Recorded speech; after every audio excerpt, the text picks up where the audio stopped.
Right now, your timeline is split in two. Half the people you know are cheering for Israel, the other half are defending Iran. Everybody has picked a side, everybody has an opinion. But I have one question that neither side wants you to ask. How do they treat black people? Not in speeches, not in propaganda, not in what they say to the cameras. How do they actually treat black people who live in their countries, walk their streets, and exist under their laws? Because I went deep on both Iran and Israel. What I found should make every black person watching this rethink everything they have been told about this conflict. Because neither side, and I mean neither side, has clean hands. Before we go further, subscribe to this channel. This is part of our ongoing series covering the Iran war from the angle the mainstream media refuses to touch. Hit the bell so you do not miss a single video. And let's get into it. Let's start with Iran. And let's start with something that most people, including most black Americans, have never heard. Iran has a black population, not visitors, not tourists, not temporary workers. There are Afro-Iranians, black people who have lived in Iran for centuries. They are concentrated primarily in the southern provinces along the Persian Gulf, in cities like Bandar Abbas, Hormozgan, and in the regions bordering the Gulf of Oman. Estimates vary, but researchers have placed the number anywhere from several 100,000 to over 2 million people, depending on how you define the community and how far back you trace the lineage. And the origin of that community is slavery.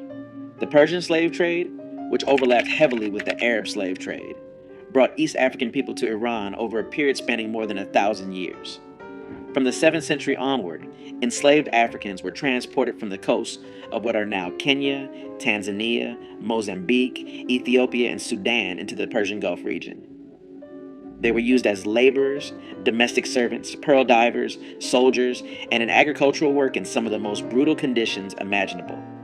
If you watched our video on the Arab slave trade, and over 150,000 of you did, you already know that this was one of the longest and least discussed slave trades in human history.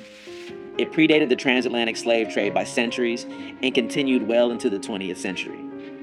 Iran did not formally abolish slavery until 1929. Even after abolition, the social consequences never disappeared. Today, Afro-Iranians live in a state of invisibility.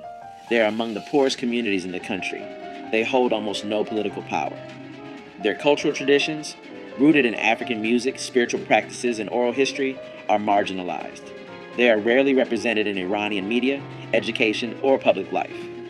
When researchers and journalists have attempted to document their existence, they have been met with resistance from Iranian authorities who would prefer the world did not know this community exists at all. The racism Afro-Iranians face is structural and deeply embedded. The Farsi language itself contains derogatory terms for black people that are still in common use. Colorism is rampant across Iranian society, with darker skin being associated with poverty, low social status, and undesirability. Afro-Iranian women in particular face compounded discrimination, marginalized for their race, their gender, and their economic status simultaneously. And here is something that connects directly to the war happening right now. The southern provinces where most Afro-Iranians live are among the most neglected regions in the entire country. While Tehran poured resources into its military and nuclear programs, these communities were left without adequate schools, hospitals, infrastructure, and economic opportunity. The Iranian regime spent billions on missiles and proxy wars across the Middle East. Meanwhile, the descendants of enslaved Africans living within their own borders were treated as if they did not exist. Some Afro-Iranian activists have spoken publicly about this. The response from the regime was predictable: surveillance, intimidation, and silence. The protests that erupted across Iran in late 2025 and early 2026 included voices from these communities. And when the government began killing protesters, thousands of them, you can be certain that the lives in those southern provinces were not the ones Tehran was concerned about protecting. So that is Iran, a country with a black population born from slavery, maintained in poverty, and erased from public consciousness. A country that has never acknowledged, apologized for, or made any attempt to repair the damage done to its Afro-descendant community. Now let's cross the border into Israel and buckle up, because this is where it gets even more disturbing. Israel markets itself to the world as the only democracy in the Middle East, a homeland for the Jewish people, a nation built on the promise of belonging. But if you are a black Jew in Israel, that promise has a very different meaning. There are roughly 170,000 Ethiopian Jews living in Israel today, a community known as Beta Israel. Their connection to Judaism stretches back thousands of years. According to their own tradition, they descend from the tribe of Dan, one of the original 12 tribes of Israel. They maintained Jewish practice, ritual, and identity for centuries in isolation in the Ethiopian highlands, long before modern Israel existed. In the 1980s and the 1990s, Israel launched dramatic operations, Operation Moses, Operation Joshua, and Operation Solomon, to airlift Ethiopian Jews out of Ethiopia and Sudan. Thousands were brought to Israel in what was presented to the world as a heroic rescue, a Jewish state bringing its lost people home. But what happened after they arrived tells a very different story. Ethiopian Jews were placed in absorption centers that functioned more like holding facilities. They were subjected to a process of cultural erasure. Their religious practices, which had been maintained for millennia, were deemed insufficient. Ethiopian Jewish religious leaders were told their ordinations were not valid. Community members were required to undergo symbolic conversion rituals, essentially being told that their Judaism was not Jewish enough for Israel. One of the most disturbing scandals in modern Israeli history emerged in 2013 when it was acknowledged that Ethiopian Jewish women had been given long-acting birth control injections, in some cases without full informed consent. An Israeli investigative journalist exposed the practice. Health officials had been administering Depo-Provera shots to Ethiopian women at transit camps before they entered the country, and continuing the injections after arrival. The birth rate among Ethiopian Jews in Israel dropped by 50% over a decade. When the story broke, the Israeli Health Ministry issued a directive telling gynecologists to stop prescribing the contraceptive if there was any doubt that the women understood the treatment. Let that sink in. A nation that defines itself by the promise of never again was suppressing the birth rate of its black Jewish population. It goes beyond reproductive rights. Ethiopian Jews in Israel face systemic discrimination in virtually every measurable category. They are disproportionately poor, they face higher unemployment, and their children are overrepresented in the lowest performing schools and underrepresented in universities. Housing discrimination pushes them into segregated neighborhoods. When Ethiopian and Israeli youth have taken to the streets to protest, which they have multiple times, most notably in 2015 and 2019, they have been met with tear gas, rubber bullets, and mass arrests. Police brutality against Ethiopian Israelis has become a defining issue for the community. Video after video has surfaced of Israeli police beating, arresting, and harassing Ethiopian Jewish citizens. In 2019, the shooting of an unarmed Ethiopian Israeli teenager by an off-duty police officer sparked nationwide protests.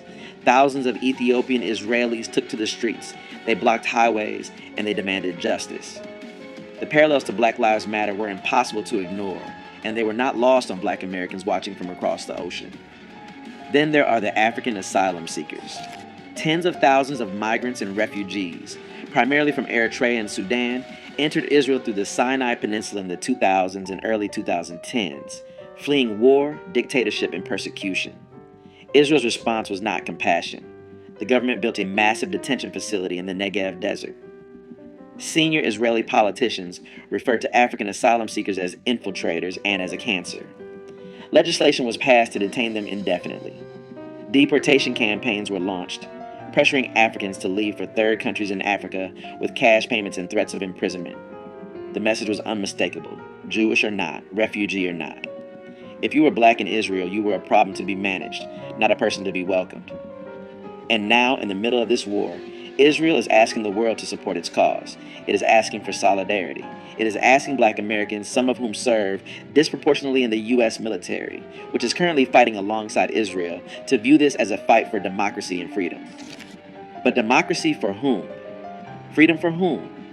If you are connecting these dots, hit that like button right now and drop a comment, because this is the conversation they do not want us having.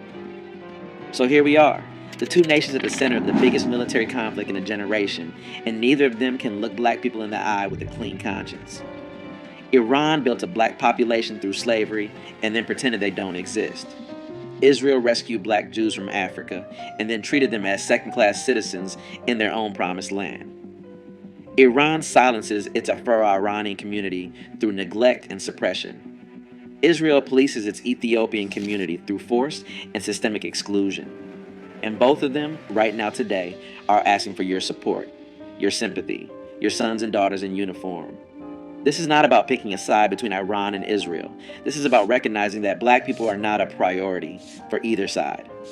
We never have been. We are an afterthought in Iran's domestic policy and a problem to be managed in Israel's social hierarchy. Our history in both nations is one of exploitation, erasure, and control. And yet, black Americans make up a disproportionate share of the U.S. military that is currently fighting in this conflict. Black tax dollars are funding this war. Black communities will bear the economic consequences of rising oil prices and inflation. And black voices are being told by both sides to pick a team and cheer. The leaders we study on this channel saw through this decades ago. Malcolm X refused to align with any nation that didn't align with black liberation. He viewed global conflicts through the lens of what they meant for black people, not what they meant for empires. He would look at this war and ask one question: what's in it for us? And the answer, as it has been for every war in American history, is nothing. I'm not here to tell you who's right and who's wrong in this war. Smarter people than me are arguing about that, and they can't figure it out either. But I am here to tell you this: before you wave a flag for either side, you deserve to know how that side treats people who look like you. Not what they say in press conferences. Not what their diplomats tweet. How they treat black bodies in their streets, in their hospitals, in their housing, in their courts, and in their history books. And now you know. Iran erased its black population. Israel marginalized its black citizens. And both of them are currently engaged in a war that black American soldiers are fighting and dying in, while black communities at home receive nothing in return. That's not opinion. That's documented history. That's data. That's the testimony of Afro-Iranians and Ethiopian Israelis who have been saying this for years while the world refused to listen. Now you've heard them. Share this video. Send it to everyone in your group chat. Send it to the person who's been arguing online about which side to support. Send it to anyone who thinks this war has nothing to do with black people, because it has everything to do with us. Subscribe. Hit the like. Drop a comment. And tell me, did you know about the Afro-Iranian community before today? Did you know what Israel did to Ethiopian Jewish women? I want to hear from you. I'll see you in the next one.